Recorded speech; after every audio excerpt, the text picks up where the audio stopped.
चाहता हूँ कि जो मुजफ्फरनगर के युवा हमें देखे और इस वीडियो को देखे तो उन्हें कुछ ना कुछ तो इसमें अलग मिले, ताकि उन्हें लगे कि मेरा वक्त खराब नहीं हुआ। पहले पढ़ाई की मार, पैसे की मार, फिर रोजगार की मार। तो ये मार अक्सर कर छात्र छात्राओं के साथ अक्सर कर ये मार झेलते हुए छात्र आगे बढ़ता रहता है। तो इसी बीच एक चर्चा बातें निकल के आई कि आज भी कुछ छात्र छात्राएं ऐसे हैं जो एडमिशन तो हो जाता है ले देकर के, लेकिन कहीं ना कहीं एग्जामिनेशन फीस ना होने के कारण वो पेपर नहीं दे पाते। तो उसी को लेकर के मैं आपसे कहना चाहूंगा कि यदि इस तरीके के कोई स्टूडेंट, हमारा कोई भी साथी, युवा, यूथ में जो भी इस तरह की समस्या फेस कर रहा है, तो वो हमारे मंच पर आए और अपनी जो उनकी विचार हैं, किस तरीके से उस चीज़ों को हम खत्म कर सकते हैं, किस तरीके से हम किसी के काम आ सकते हैं, वो यहाँ पर आकर के अपने विचार साझा करें। हमारे बात बिंदास के डिजिटल प्लेटफॉर्म पर एक बार फिर आपका स्वागत। और आज फिर हमारे साथ हमारे साथी सुहेल मलिक हमारे साथ हैं। और आज का जो हमने मुद्दा रखा है, टॉपिक रखा है, वो रखा है शिक्षा और बेरोजगारी। आज जगह जगह पर तरह तरह के इंस्टीट्यूशंस खुल रहे हैं, इंजीनियरिंग कॉलेजेस खुल रहे हैं, अलग अलग कोर्सेज छात्र छात्राओं के लिए आ रहे हैं। लेकिन क्या उन कोर्सेज के बाद उन छात्र छात्राओं को कहीं रोजगार मिल रहा है, या फिर ऐसे ही जो शिक्षा एक बिजनेस बनकर रह गया, एजुकेशन एक बिजनेस बनकर रह गया, कि पढ़े लिखे होने के बाद भी आज लोग कहीं ना कहीं धक्के खाते हुए नजर आते हैं। लेकिन क्या कारण है? या तो कुछ लोगों के मन में ये सवाल आते हैं कि वो जो छात्र छात्राएं वो टाइम से सही से पढ़े नहीं, इसलिए उन्हें रोजगार नहीं मिल रहा। अलग अलग तरह तरह के फीडबैक आते हैं। तो उन्हीं मुद्दों पर हमारी कोशिश रही आज सुहेल और हम डिस्कस करें, आप तक उन चीजों को जो सोच है, जो कारण है, वो आप तक पहुंचाए। सबसे पहले सुहेल स्वागत आज फिर दास पर। शुक्रिया। मैं यही बात करना चाहूंगा सुहेल, एक युवा के रूप में आप भी हैं, लगातार क्षेत्र में भी रहते हैं, एक स्टूडेंट की भूमिका में भी आपका जर्नलिज्म इस बार पूरा हुआ है। तो मेरा सवाल सीधा सा ये है कि अगर देखा जाए तरह तरह की गवर्नमेंट द्वारा कोर्सेज चलाए जा रहे हैं, लेकिन क्या उन डिग्री, उन कोर्स, उन प्रोफेशनल कोर्सेज के बाद कहीं जॉब भी नजर आती है? या सिंपल सी बात, मैं आपकी जर्नलिज्म की बात कर लेता हूँ, मैंने भी मास्टर्स किया जर्नलिज्म में, इसी में बात कर लेते हैं। तो क्या कहते हैं आप इस चीज को लेकर? देखिए, जर्नलिज्म की बात जहाँ तक आप देखिए, आज मीडिया का स्तर क्या है हमारा बहुत अच्छी तरीके से जानते हैं। शायद जो हमारे दर्शक ये वीडियो हमारे बात देखेंगे उन्हें भी इतनी नॉलेज नहीं होगी, क्योंकि हम लगातार इसमें हैं और इसकी हालात से हम बहुत अच्छी तरीके से वाकिफ हैं। पहली बात। दूसरी बात आपने की जॉब की अगर हम बात करें, पश्चिमी उत्तर प्रदेश से आते हैं और पश्चिमी उत्तर प्रदेश का एक बहुत बड़ा हिस्सा आर्मी की तैयारी करता है, मिलिट्री की तैयारी करता है, फोर्स में जाने की तैयारी करता है। और जब से प्रधानमंत्री मोदी अग्निवीर योजना लेकर, तो जो हमारे समाज में या अन्य समाज के जो लोग थे, वो अपना आपको कहीं ना कहीं ठगा हुआ सा महसूस करने लगे। हम उनसे पूछते हैं कि ऐसे क्या वजह है कि अब आप तो आर्मी में जाना चाहते थे, अब आप कहीं नौकरी ढूंढ रहे हैं, किसी मंत्री के यहाँ सिफारिश के चक्कर लगा रहे हैं। कभी कहते हैं कि किसी मिल में लगवा दीजिए, कभी कहते हैं किसी हॉस्पिटल में लगवा दीजिए, कभी कहते हैं कि हम वहाँ जाना चाहते हैं, कभी कहते हैं गाँव की खेती कर लेंगे और दिन में कोई अच्छा काम मिलता है। तो हमसे बड़े साफ शब्दों में बताते हैं कि जब आपको पता था कि हम 30 साल तक आर्मी में रह सकते हैं, 25 साल तक रह सकते हैं, तो हमें एक उम्मीद थी कि हमें अब दर दर भटकना नहीं पड़ेगा और हम देश की सेवा भी करेंगे और देश की सेवा के साथ ही अपना आप को भी समृद्ध और सक्षम बना सकते हैं। क्योंकि एक अच्छी नौकरी है और देश हित की अगर हम बात करें, तो राष्ट्र हित की बात करें, तो इससे अच्छा शायद मेरी नज़रों में तो कुछ नहीं होगा कि अपने देश के ऊपर समर्पित हो जाए, देश की सीमाओं की रक्षा करें, ताकि हमारे देश के जो नागरिक हैं वो चैन से अच्छी नींद सो सके। पहली बात। दूसरी बात के अग्निवीर से नुकसान की अगर हम बात करें, तो मैं जहाँ तक जानता हूँ, शायद अगर मैं ठीक हूँ, तो लगभग 50% लोगों की उम्मीद तो मरी है, युवाओं की। मतलब जो उनके अंदर एक जज्बा था, आर्मी में जाने का एक जुनून था। जी बिल्कुल। जिस तरह की उनकी उम्मीदें थी, जिस तरह से वो बचपन से ही, आप हम बहुत अच्छी तरीके से जानते हैं, हम इन सड़कों पर देखते थे, शाम होते ही युवा दौड़ पड़ते थे सड़कों पर। आप जब हम गांव की तरफ निकलते थे, तो गांव में अधिकतर युवा एक साथ इकट्ठा होकर दौड़ते थे। आज अभी मैं आपसे बताऊं, बीते 3 से 4 दिन पहले मैं बागपत गया। बागपत में किस तरह का लोगों में और युवाओं में खासतौर पर उत्साह है, हमारा आप बहुत अच्छी तरीके से जानते हैं। तो मैंने शाम के समय विशेषतर ये नोट किया कि यार, अब देखते हैं कि युवाओं में उत्साह कितना है देश की सीमाओं पर जाने के लिए, आर्मी ज्वाइन करने के लिए। तो मैं आपसे सच बताऊं तो मैं छपरौली से जब चले हम, लगभग गिनती के 4 से 5 लोग मुझे इस तरह के मिले, 3 उधर से आते हुए और 2 इधर से जाते हुए। जो दौड़ लगा रहे थे जो जी, सड़क फिर मैंने एक ताऊ बैठे थे, हम जब पानी पीने के लिए रुके तो मैंने उनसे पूछा कि ताऊ आप यहाँ पर कितने दिन से रहते हैं? उन्होंने मुझे बताया कि बेटा मेरी तो उम्र ही हो गई है, उनकी लगभग 70 साल के करीब उम्र थी। तो जिस तरह से मैं देख रहा था, मैंने नोट किया कि जो युवा है उनमें उत्साह बहुत कम नजर आया है। मतलब गिनती के 4 से 5 लोग मैं देख पाया हूँ। तो उन्होंने कहा कि जब से ये नौकरी बदली, उन्हें नहीं पता कि नहीं था कि, उन्होंने कहा जब से नौकरी आर्मी की बदली 4 साल की हुई, तब से लौंडे लारे अपना भाई बाहर निकल जा शहर में ये रोजगार के लिए, कोई दिल्ली चला जा, कोई नोएडा चला जा, कोई शहर के क्षेत्र में जाके अपना कोई भी काम। अभी अग्निवीर की बात की, जर्नलिज्म की हम बात कर लेते हैं। कुछ चीज़ें जैसे कि हर एक चीज़ के लिए एक पर्टिकुलर डिग्री बना दी गई कि आप LLB कर जाओगे, आप एडवोकेट बन जाओगे, आप मेडिकल में चले जाओगे, आप डॉक्टर बन जाओगे, लेबोरेटरीज, माइक्रोबायोलॉजिस्ट, काफ़ी सारी चीज़ें आ जाती हैं। तो एक सवाल ये आता है, काफ़ी लोगों का ये भी कहना है कि विदाउट जर्नलिज्म की डिग्री के हम पत्रकारिता कर सकते हैं, हमें संविधान इस चीज़ का अधिकार देता है। हाँ, उनमें से अगर ये कॉन्स्टिट्यूशन मानते हैं, कॉन्स्टिट्यूशन हमें इस चीज़ का अधिकार देता है, तो फिर गवर्नमेंट जो सरकारें हैं वो बड़ी बड़ी जर्नलिज्म यूनिवर्सिटी कॉलेजेस क्यों चला रही है, वो जर्नलिज्म के कोर्सेज क्यों चला रही है? ये एक सोचने वाला एक विषय है। आप बैचलर करके आए हो, मैं बैचलर और मास्टर्स करके आ गया, तो ये ऐसा मतलब इस चीज़ पे क्या आप कहते हैं, क्या आपकी सोच है कि क्या या तो ऐसा हो कि जैसा हर तरह का एक पर्टिकुलर, अगर आप किसी प्रोफेशनल में जा रहे हैं तो उसका प्रोफेशनली एक डिग्री है, जिसने वो डिग्री किया है वो वही इस चीज़ को कर सकता है। तो इस पर आप क्या कहता है, क्या गवर्नमेंट या तो ऐसा होना चाहिए कि जर्नलिज्म की, जहाँ तक अंदाजा है, जब हमें कॉन्स्टिट्यूशन ने अधिकार दिया तो भाई जर्नलिज्म की क्लासेस और यूनिवर्सिटी कॉलेजेस चलाने की क्या ज़रूरत पड़ रही है, और अगर चला रहे हैं तो कितने लोग उसमें जो पर्टिकुलर इस चीज़ को कर रहे हैं, प्रैक्टिकली इस चीज़ को कर रहे हैं, तो उन लोगों को कितना मंच मिल रहा है, कितने वो लोग अपने आप को उस फील्ड में बिल्ड कर रहे हैं, या कहीं कुछ चीज़ ऐसे देखने के लिए मिलती है कि कहीं लोगों को देखते हैं कि यार वो सीनियर है, उन्होंने कर रखा है, तो कुछ लोग कहीं ना कहीं ऐसा लगता है कि बैकफुट ले लेते हैं, पिछड़ जाता है कि यार शायद गलत कर लो। देखिए, जर्नलिज्म की बात आपने जहाँ तक की और डिग्री की बात आपने की, बहुत समृद्ध और सक्षम इस तरह के पत्रकार आज भी इस देश के अंदर पत्रकारिता कर रहे हैं, जिन्होंने जर्नलिज्म नहीं की, जिन्होंने जो जर्नलिज्म का कोर्स है BGMC वो नहीं किया, लेकिन वो अपने प्लेटफॉर्म पर या अन्य प्लेटफॉर्म पर अच्छे काम कर रहे हैं और उनको जनता का अच्छा रिस्पॉन्स मिल रहा है। एक बात, और दूसरी बात आपने की कि जर्नलिज्म करने के बाद युवाओं में किस तरह का उत्साह रहता है। देखिए, जब आप एडमिशन लेने के लिए गए थे, हम भी और आप भी, तो वो वादे शायद आपके याद होंगे कि क्या बोला था एडमिशन से उस समय आपको, मेरे आज तक याद है मुझे क्या क्या बोला था। लेकिन जैसे हमने उसको धीरे धीरे कंटिन्यू किया और जाना शुरू किया, समझ आने लगा कि इस मुजफ्फरनगर जैसे शहर में तो BGMC शायद अभी तो संभव नहीं, संसाधन नहीं मिल पाए, रिसोर्सेज की सबसे ज़्यादा आवश्यकता ये थी, कोई रिसोर्सेज नहीं था, सच्चाई जो कि अपने बलबूते पे किया। जब कोई काम कैमरे का होता था तो हमें फ़ोन से बता दिया जाता है कि आप फ़ोन से कर लीजिए, अगर कैमरा नहीं है और अच्छा होगा, आपको ज़्यादा सीखने के लिए मिलेगा उससे, कैमरे में आपको सुविधाएं दे रहा है और फ़ोन में आपको खुद करना पड़ेगा, एक बात।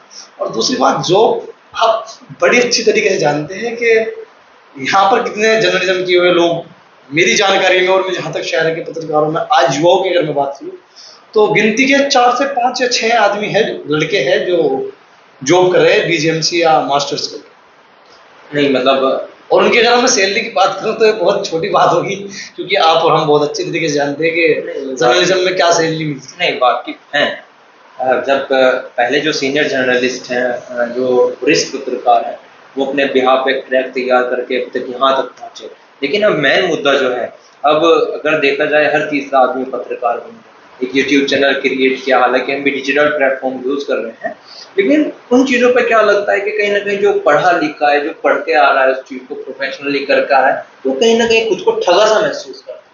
देखिए, यूट्यूब की और पढ़े लिखे की आपने बात की, जाहिर सी बात है, जब आप 3 साल तक किसी कोर्स को करोगे और उसके बाद में आप नौकरी के लिए जाओगे तो आपको 5,000, 6,000, 7,000 इस मुजफ्फरनगर जैसे शहर में इससे ऊपर नहीं दे पाएगा आपको शुरू में। और आप अपने आपको एडमिशन सेल ने दिखाए हुए हैं कि आप क्या करोगे, और आपको वहाँ जाकर दिखेगा कि यार ये तो बाइक का पेट्रोल भी नहीं निकल पाएगा अगर आप अच्छे से काम करें और सीखें। फिर फैमिली का, नॉर्मल फैमिली की अगर हम बात करें तो बड़ा प्रेशर रहता है बच्चे के ऊपर भी कि यार अब खुद करना होगा, शुरू करना होगा। मैं जहाँ तक जानता हूँ, मेरी जानकारी में भी इस तरह के युवा मेरे साथ में पढ़े हैं जो अपनी फीस स्वयं दे देते, परिवार को नहीं देते। और जब उन्हें नौकरी की बात आई और उन्होंने जब जर्नलिज्म पूरा किया तो उन्हें पता चला कि आपकी वैल्यू आज की तारीख में मात्र 6 से 7 हज़ार रुपये है। तो आप मुझे बताइए वो जॉब कैसे करेगा? एक मजदूरी करने वाले की नौकरी 15 हज़ार रुपये है। क्या बीजीएमसी किया हुआ या अन्य फील्ड में या अन्य कोई कोर्स किया हुआ अगर फील्ड में जाएगा तो उसे 10 हज़ार 15 हज़ार। आप और हमें शहर से वाकिफ, आप मुझे बताइए, मैं आपको चैलेंज कर रहा हूँ, बताइए किसी को 20 हज़ार रुपये मिल रहे होंगे? बताइए आप। मैं इस चीज से जिसने एग्री हूँ, बैचलर किया है, एग्री हूँ। मैं बैचलर जर्नलिज्म की नहीं बात करता, मैं ये कह रहा हूँ कि जितने लोग यहाँ पर बैचलर और मास्टर्स करे हुए लोग मुजफ्फरनगर के अंदर ही जॉब कर रहे हैं, 15-17, इससे ऊपर मैं नहीं मानता। ये भी 1 या 2, जहां तक मैं जानता हूँ 1 या 2 ही तक मैंने बताया, इससे ज्यादा नहीं है। अच्छा एक चीज, ये तो जर्नलिज्म की हम बात कर रहे हैं, आपने यूट्यूब की भी बात, यूट्यूब की मैं बात कर रहा था। यूट्यूब पे देखिए, जब शुरू में यूट्यूब चला बहुत कम लोग थे इसमें, कोई तो धीरे धीरे जैसे इसका क्रेज बढ़ा, लोगों के मतलब लोगों की इच्छाएं बढ़ी और लोग आने लगे, तो भारत के संविधान में 19A में सबको अधिकार है अपनी बात रखने का, बोलने का। तो ये चीजें बढ़ी और उसके बाद जब ऐसी ऐसी हस्तियां, मैं नाम लेना चाहूंगा, रवीश कुमार जैसे व्यक्ति ने यूट्यूब पर आना पसंद किया।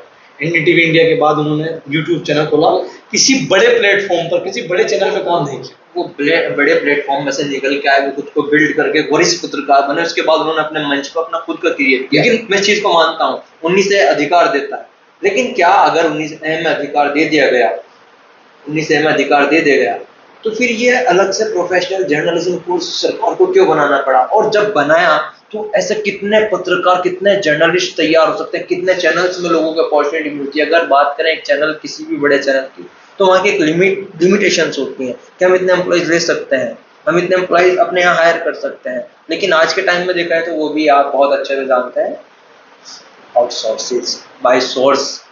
और आजकल यहाँ तक कि ऐसा भी है कि जो बड़े बड़े चैनल, बड़े बड़े संस्थान है, वो खुद के इंस्टीट्यूशंस चला रहे हैं, तो जो छोटे इंस्टीट्यूशन से करना है वो कहाँ जाएगा? देखिए इसमें भी आपने 2-3 चीज़ें एक साथ बोल दी को साहब, कि कहाँ जाएगा, कैसे करेगा और कैसे उसको प्लेटफॉर्म मिलेगा। आप अगर यहाँ से किसी अच्छे प्लेटफॉर्म में काम करने जाएंगे, किसी भी बड़े चैनल में काम करने जाएंगे, तो आप नोएडा जाएंगे, नॉर्मल सी बात है। तो नोएडा का एक रूम का किराया, जो स्टूडेंट वहाँ पर पढ़ रहे होंगे शायद वो बहुत अच्छी तरीके से जानते होंगे कि नोएडा जैसे शहर में एक रूम का किराया, जो रूम, हमारे यहाँ के लोग तो रूम बोलेंगे भी नहीं, उसे कुछ और ही बोलते हैं। तो उसका किराया कितना है, उसका रेंट कितना है, और उसके बाद में वहाँ पर पीने के लिए पानी पैसे का लेना पड़ता है। मैं अभी एक दोस्त से अपनी बात कर रहा था, नोएडा में जॉब करता है, तो वो बोल रहा था कि जब प्यास लगती है तो जेब में हाथ डालना पड़ता है कि पैसा है जब पानी पीऊंगा, पैसा नहीं है तो पानी भी नहीं पीऊंगा। हम मुजफ्फरनगर शहर में रहते हैं, यहाँ पे बहुत चीज़ों की हमें सुविधा है, तो इस तरह की चीज़ें, खाने का खर्चा, कपड़ों का खर्चा, इतना आपको, कोई भी आप किसी भी बड़े चैनल में चले जाइए, अपने बड़े प्लेटफॉर्म में काम कीजिए, शुरू में तो कोई नहीं थी, आपको बहुत कुछ होना पड़ेगा। और ये आप बहुत अच्छी फैमिली से हो, आपके पीछे घर वालों की जिम्मेदारियां ना हो, तब आप इस तरह की चीज़ें कर सकते हैं। लेकिन वहाँ जाने के लिए भी बहुत बड़ा, मैं समझता हूँ कि दिल चाहिए, इतना सब कुछ छोड़ के, और पाने की इच्छा है। इस चीज़ों में एक पीछे से एक बैकबोन होनी चाहिए, तो हो सकता है कि इस फील्ड का जो स्टूडेंट है वो सर्वाइव कर सके। लेकिन अगर बात करें कि जब छोटा फाइनेंशियल जिनका ठीक नहीं होता, वो जब कहीं एडमिशन के लिए जाते हैं तो उन्हें बरगला करके, काउंसिल करके डाल दिया जाता है। मेरे साथ के कई सारे स्टूडेंट्स इस तरीके के निकले। तो इन चीज़ों पे भी कहीं ना कहीं, क्योंकि अपने स्वार्थ के लिए बच्चे को धकेल देना, जहाँ तक मैं मानता हूँ जिस संस्थान से आपने जर्नलिज्म किया वहाँ बंद भी हो गया, जहाँ तक माना जाए कि डिपार्टमेंट भी बंद हो चुका है वहाँ से। तो कहीं ना कहीं चीज़ें का तालमेल नहीं बैठ पा रहा, या तो अगर कोर्सेज कराए जा रहे हैं तो लोगों को एक मंच नहीं मिल पा रहा, अपॉर्चुनिटी नहीं मिल पा रही। ये तो जर्नलिज्म से जुड़ी हुई हो गई। हम हाँ कुछ कहने वाले हैं। इसके सवाल का मैं पहला जवाब ये दूंगा कि 100% आपके शायद याद आया होगा मेरे बोलने से, आपको मिलेगा। क्या मिलेगा वो आपके याद है, 100% मिलेगा, ये वादा आपको एडमिशन सेल में किया गया होगा शायद, ये चीज़। और फिर आपने कहा कि इस शहर में जहाँ तक मेरी जानकारी है 2 ही ऐसे विद्यालय थे जिनमें बीजीएमसी का कोर्स था, और एक में बंद हो गया और एक में भी कंटिन्यू है। एक वरिष्ठ पत्रकार है जो मुजफ्फरनगर में लगभग 30 साल से भी शायद ज़्यादा से अपना खुद का चैनल भी चलाते हैं और बड़े वरिष्ठ पत्रकार हैं। नाम शायद मैं नहीं लेना चाहूँगा, वैसे मुझे कोई दिक्कत नहीं है नाम लेने में। और जब उनसे मैं मिला फर्स्ट टाइम तो उन्होंने मुझे बोला कि आपने कहाँ से किया जर्नलिज्म। मैंने उनसे बोला कि मैंने जर्नलिज्म क्या हुआ। बोला कहाँ से किया आपने। मैंने बोला कि मैंने इस संस्थान से जर्नलिज्म किया है। तो उनके पास में जो लोग बैठे थे उन्होंने उनसे बोला, यार जब मैं इन दोनों कॉलेज के लोगों से मिलता हूँ ना तो मैं उनसे बोलता हूँ कि आपने एक भी बच्चा आज तक ऐसा नहीं बनाया जो अच्छा काम कर रहा हो, अच्छा कर पाया हो। कंटिन्यू क्योंकि मैंने उनसे पूछा ऐसी ऐसा क्यों है, ऐसा क्या हुआ। तो उन्होंने मुझे नॉर्मली बताया कि कितने आपने बीजेम से क्या कितने रिसोर्सेज आपको कॉलेज से मिले। कितनी बार कॉलेज ने कहा कि हम आपको नोएडा लेके चलते हैं, आपको दिखाएंगे किस तरह का कोर्स है, किस तरह करना है। कितना आपकी उन्होंने मदद की कि हम आपको नोएडा जैसे शहर में जब आपने एडमिशन लिया था तब आपको बहुत अच्छे सपने दिए गए थे। उन पर कॉलेज और संस्थान कितना खरा उतर पाया। तो मेरा सिर्फ एक जवाब था कि शून्य, हिंदी में 0, कुछ भी नहीं मिला।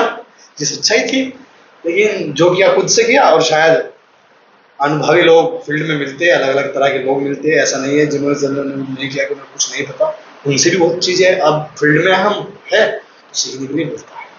ये तो था जर्नलिज्म से जुड़ा मुद्दा। बेरोजगारी की भी हम बात कर रहे थे, क्योंकि शिक्षा की जब बात हो रही है, बेरोजगार क्योंकि जब पढ़ लेते हैं, ये तो जर्नलिज्म का हमारा एक स्लॉट हो गया। तो शिक्षा और बेरोजगारी की मैं बात कर रहा था। एक छात्र जब होता है, पहले तो वो कुछ फाइनेंशियली ठीक नहीं होते, कि किसी का अच्छा फाइनेंशियल सिस्टम होता है, किसी का नहीं होता। वो रो धो कर 10th 12th करके आ जाते हैं। फिर उनमें एक आस जगती है डिग्री कॉलेज में जाने की, कि मेरी डिग्री पूरी हो जाए। डिग्री पूरे माँ बाप पेरेंट्स डिग्री पूरी करा देते हैं, डिग्री पूरी हो जाती है। उसके अंदर फिर एक आस होती है कि मेरी डिग्री के बाद मुझे जॉब मिलेगी। लेकिन फिर एक बड़ा एक हिट जिसे हम कह सकते हैं, एक हिट होता है। हिट क्या होता है? बच्चा कोई फॉर्म भरता है, एग्जाम्पल गवर्नमेंट द्वारा वैकेंसीज निकलती हैं, तो उन फॉर्म की फीस इतनी रख दी जाती है कि वो उस चीज़ को नहीं भर पाता। हालांकि वो एग्जाम क्लियर कर लेगा, उसके अंदर कैपेबिलिटी है। इस तरह के स्टूडेंट्स बहुत हैं। वो इसलिए नहीं करते कि कहीं ऐसा ना हो मैं रह जाऊँ, मेरी फीस भी चली जाए। सेकंड थिंग, अगर वो प्राइवेट सेक्टर में देखता है तो प्राइवेट सेक्टर में तुरंत एक्सपीरियंस मांग लेगा। तो वहाँ पर फिर पहले पढ़ाई की मार, पैसे की मार, फिर रोजगार की मार। इसमें आपने कहा कि बच्चे फॉर्म की फीस भी फिल नहीं कर पाते। आप इस मुजफ्फरनगर शहर में ही हैं और मैं बाहर की बात कर भी नहीं रहा हूँ। मैं चाहता हूँ कि जो मुजफ्फरनगर के युवा हमें देखे और इस वीडियो को देखे तो उन्हें कुछ ना कुछ तो इसमें अलग मिले, ताकि उन्हें लगे कि मेरा वक्त खराब नहीं हो। आप अगर एक साधारण परिवार से है तो इस शहर में आप फार्मेसी नहीं कर पाओ, आप डी फार्मा नहीं कर पाओ, क्योंकि डी फार्मा की फीस 1 लाख रुपए इस शहर में। उसके बाद में आपको जाने के लिए संसाधन चाहिएगा, उसके बाद में आपको कॉलेज की बहुत फॉर्मेलिटीज होती है उसे पूरा करना होगा। और आपको पर डे अगर आप रेगुलरली करेंगे तो उसमें आपका खर्च कितना होगा ये आप एडमिशन के बाद जानेंगे या इस वीडियो को देख के जानेंगे कि लगभग आप अगर बचा के भी चलेंगे, बचा के भी, तो आप 100 रुपीज पर डे खर्च कर देंगे। नॉर्मल, बिल्कुल नॉर्मल बात मैं आपसे कर रहा हूँ, बिल्कुल सुनिए। और आप 1 लाख फीस देंगे। तो मैंने जिस कॉलेज से बीजेएम से किया है उसमें फार्मेसी भी होता है। तो मैंने बहुत लड़कों से पूछता था कि भाई क्या हुआ, एग्जामिनेशन फॉर्म आया? भैया नहीं। बोला यार फीस नहीं है इस बार।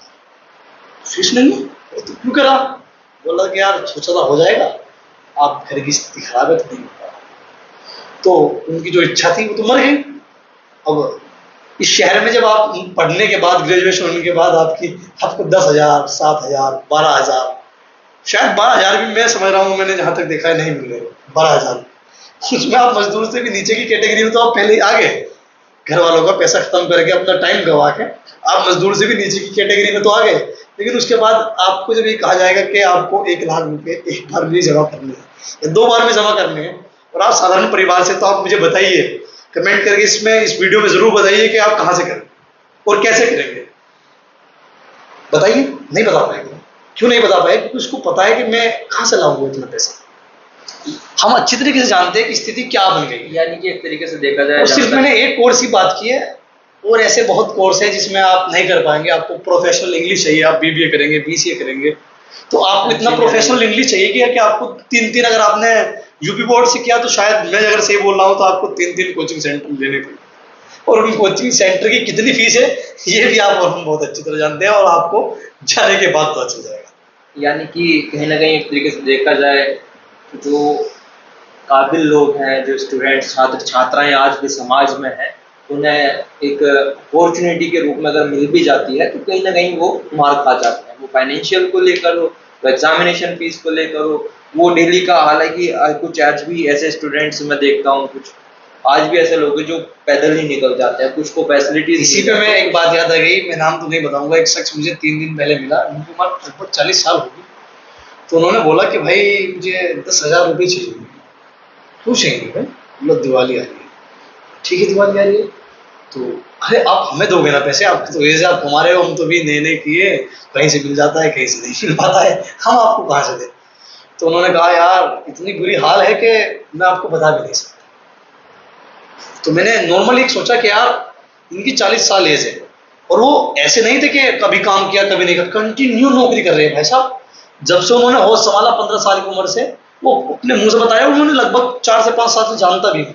उन्होंने मुझे खुद कहा कि मैं यार जब से 15 साल का था तब से नौकरी कर रहा हूँ। आज आप उनकी स्थिति देखिए, आर्थिक स्थिति उनकी कितनी सक्षम है और कितनी समृद्ध वो है। वो आज भी दिवाली जैसे त्योहार पर, जो हमारे देश में धूमधाम से मनाया जाता है, बड़ा त्योहार है, पूरे हर्षोल्लास के साथ लोग बनाते हैं, उस त्योहार को बनाने के लिए भी दूसरों से पैसे मांगने पड़ रहे हैं।